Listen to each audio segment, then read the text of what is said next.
Hey guys, this is David Whitney, and I am making a video essay on the modern Handchip implant.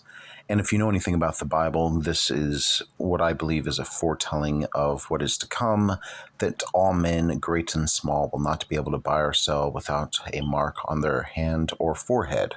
So without any further ado, here's the video. Well, many have started paying for things with our phones, even watches. One company, though, wants to take that technology to another level by implanting a chip in your hand.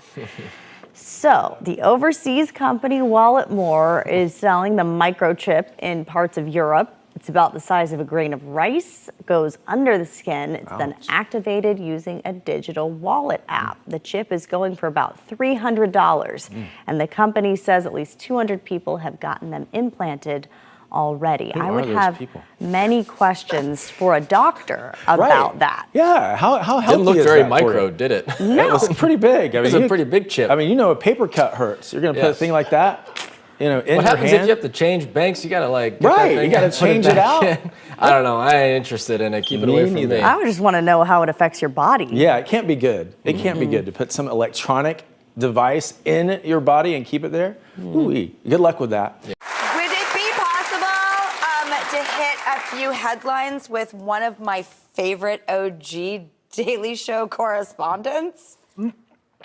Go for it. Let's see. What do you got? Well, actually, I'm going to give you the first story. All right. Here we go. So, a story from the BBC. And you know how credit cards now have that little contactless chip, right? So you don't need to swipe. You can just tap your card. You don't need to swipe, right? So now you can get that implanted in your hand. The chip is the size of a grain of rice and is encased in biopolymer. And you hold your hand over a sensor and boop, your bill is paid. Boop. You can freak out your waitresses paying with your hand. Now that is priceless, right? I don't like this one. But you know, like that terrible nightmare when you're at an auction and you wave at a friend and then you just bought a painting. Imagine you just walk by, beep, bop, boop. Well, that's what I'm worried about. I think this is going to be a problem. You could walk through Bed Bath & Beyond and come out with a $6,000 bill because you talk with your hands. Yes. You know, I just don't know. I don't like it. The only chip I want in my hand is a Pringle. Thank you very much. Listen to this. Instead of carrying your wallet in your back pocket or your purse, a tech company wants you to keep it under your skin. All right, so let's explain here. Walletmore is selling microchips implanted in your hand as an alternate payment. Could this be the future? Maybe. Once you set up your card info in the company's app, look at this. It says payments could be as easy as swiping your hand over a card reader. Right now, chips are not sold in the U.S. Crazy.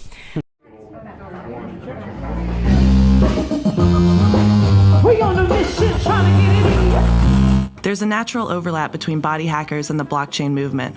And here at Body Hacks 2019, a 2-day conference in Austin, Texas, I'm planning on joining these couple hundred people who can officially call themselves cyborgs by getting something implanted too. So I've just watched a bunch of videos about getting implants. For me though, it'll be much less gruesome. I'm just getting an NFC-enabled microchip implant. It's housed in glass, about the size of a grain of rice, and so it fits inside a hollow 14-gauge needle. The needle goes in, the implant gets pumped out, the needle comes back out. It hurts about as much as giving blood or getting a piercing, and it gets injected most often between the thumb and index finger. And it's secured by this blockchain.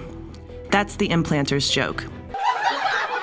Some attendees had programmed their chips to open RFID safes and doors, unlock their phones, and send their contact information to other phones, and some had even hacked their way into creating an authorization for accessing their Bitcoin holdings. That last use case, that's what I'm looking for. So on the last day of the conference, I sat down and a minute later excitedly exclaimed, "I'm a cyborg." Thank you for your cooperation. The implant I got, the VivoKey Spark, currently allows users to send an NFC-enabled phone to their profile page or to whatever website they choose. For the test, and to shamelessly promote my content, I set the implant to send a phone to the Bitcoin at 10 website.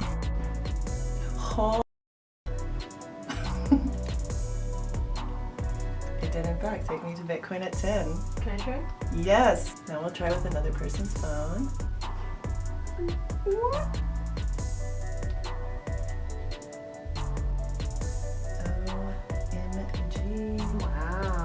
cool, huh? Next, I set it to take my phone to my Receive Bitcoin QR code, making it easy for people out and about to scan that code and tip me some crypto. $2? I guess, if that's all you're willing to give me, cheapskate. And in a week or so, VivoKey will be launching a new API that will allow users to program the chip to act as an authenticator key. With this, I should be able to request that every time I want to send or transfer Bitcoin out of an open source wallet, it'll ask me to scan the chip to validate that transaction.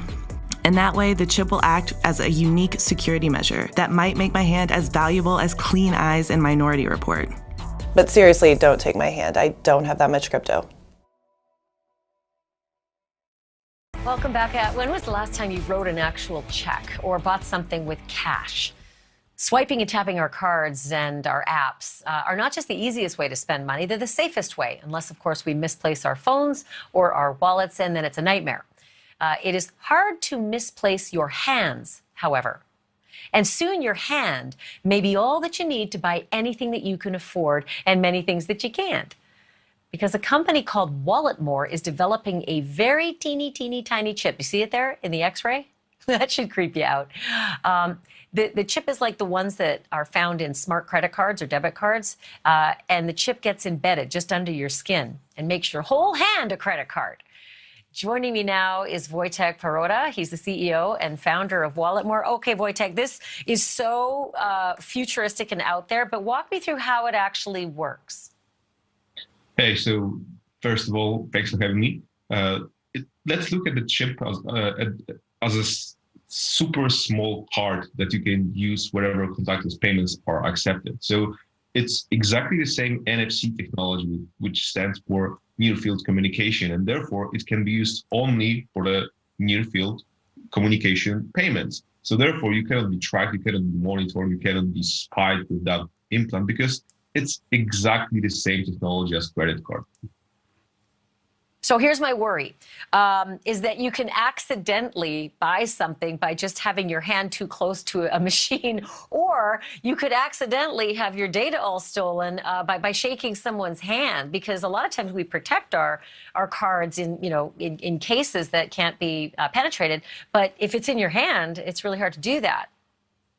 It's not that simple, to be honest. First of all, you cannot lose money when you are shaking hands with anyone, because the implant is the passive tag and it doesn't have any internal source of energy. And therefore, the only option to get the read of that implant is to put it in the near field of terminal. So therefore, the other implant, which is inside of the other person's hand, is not capable of processing information. You need to have that source of energy, and only terminals that you can see at the moment are capable of providing that energy. So that's one thing. The other thing is that you definitely cannot lose your money because of the fact that you tap in a random place. Why? Because the implant is so small compared to the credit card. Normally, of course, when you tap the credit card, the terminal, it gets the read instantly. With the implant, it's a little bit different because you need to be super precise. And therefore, if someone is touching your hand, finding this perfect sweet spot, because that's how we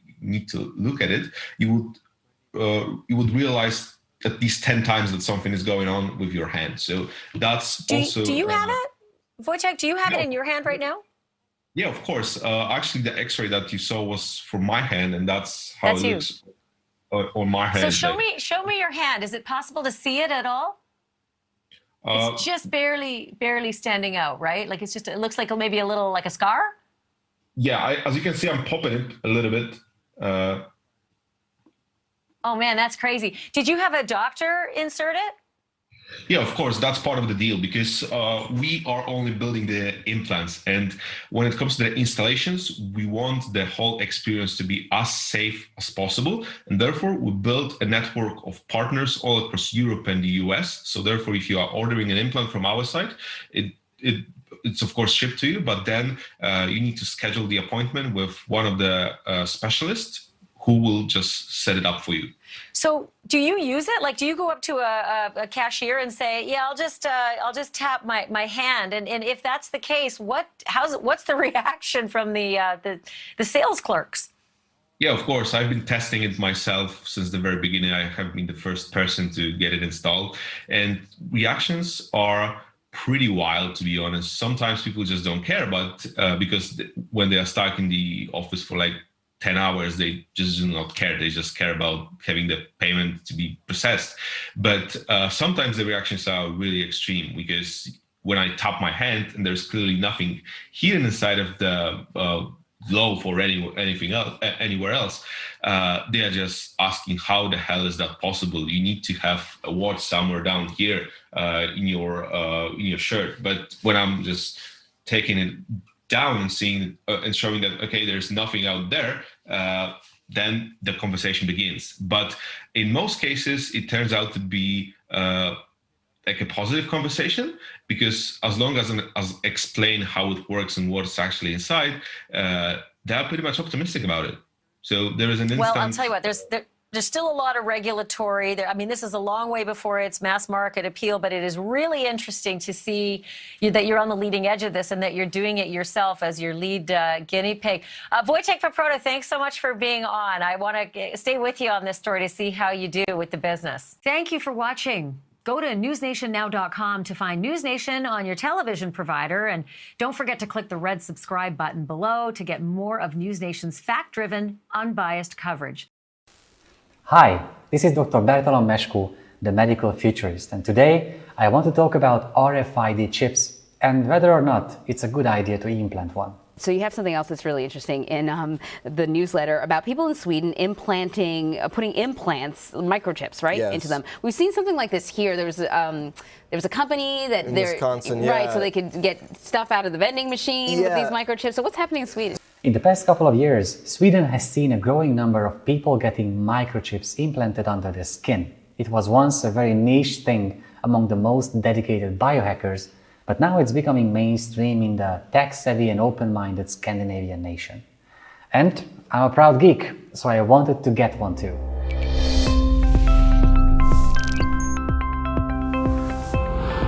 RFID technology has been around for a long time. It is a tag or a label that can exchange data with a reader through radio frequency, or RF, hence the name.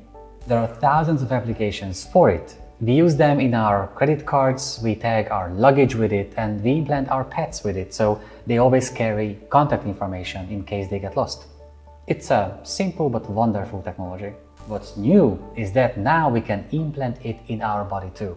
I asked my community if anyone has done it, and Erik Orlovsky, a Swedish anthropologist, came through, so I asked him what his experience was like.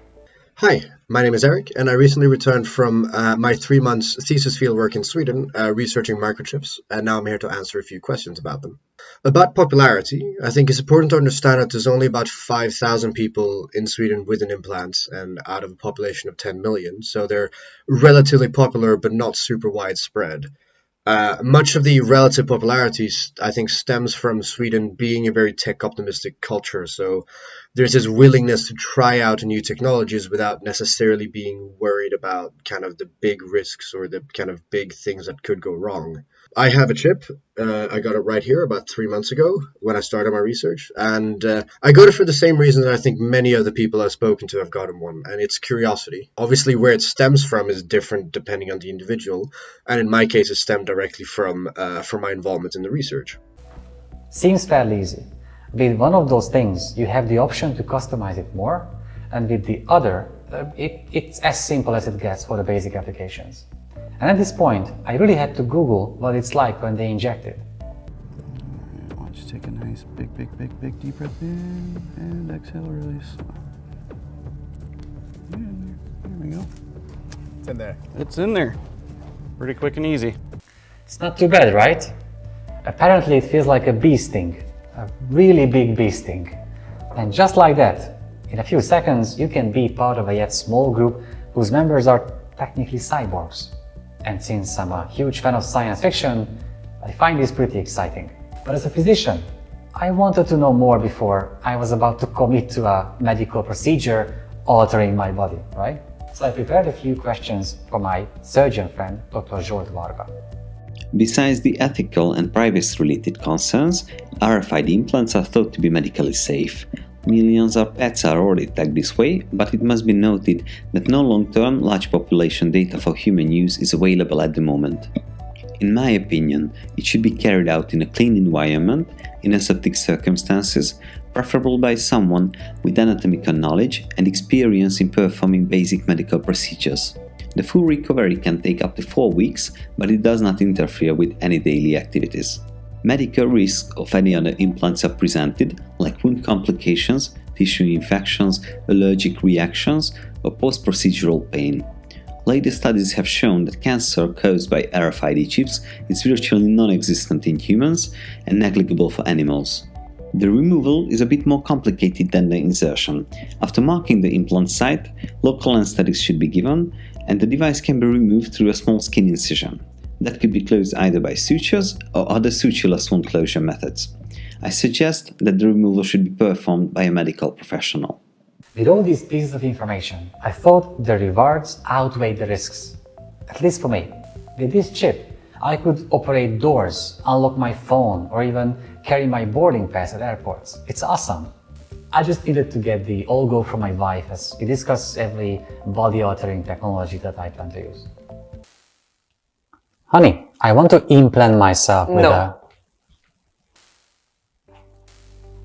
So that happened. There are my dreams of becoming a cyborg. Apparently my wife sees a different risk-to-reward ratio. As all RFID chips are hackable, depending on what kind of information I store on my chip, hackers could get access to it. For example, as I said, I could have my phone password right here and unlock it with a wave of my hand, or have all my medical records right here with me at all times. But do I really want to have that information exposed like that? I'm not comfortable with the fact that hackers could access it fairly easily. Another problem is the limitations this technology has right now. It can have a widespread application. You can program a chip for a lot of things, but one chip can only do one thing. And even though the next implant from Dangerous Things has 2 chips in the physical space of 1, it's still not a lot. And even though these chips are passive, meaning they have no internal source of energy and you don't have to change batteries, in case you do want to remove them, as my surgeon friend described, it's way more trouble than implanting them. It requires an actual surgery. So as of now, my RFID enthusiasm is put to rest. The plan is that I'm gonna wait for the tech to catch up with my vision for the future. Because I believe in a few years, chip implants will have better security, bigger capacity, and more customization. We are going to have multiple applications in a single chip. And we're gonna see universal standards for digital identification systems and finally surgical protocols for implantation. And further down the line is when it's going to get really exciting, when these things are going to have sensors that will be able to track vital signs to keep our health in check all the time. And with better security, they could revolutionize medical care. Instead of medical data being stored at various hospitals, my GP's office, and at the pharmacy, I could have the chance to establish my own healthcare identity and become the steward of my own data. And imagine all that in a medical emergency situation. The first responders arrive and they only have to scan your hand to get to know every valuable medical information about you. They can spare crucial minutes and really focus on your care. That's when these chips are really going to start changing lives. And that's when I'm going to pitch this idea to my wife again. Because then, the rewards of this thing will truly worth the trouble. Until then, patience. If you like this episode and would like to hear more about body augmentations and real-life cyborgs, click on the link here or subscribe here.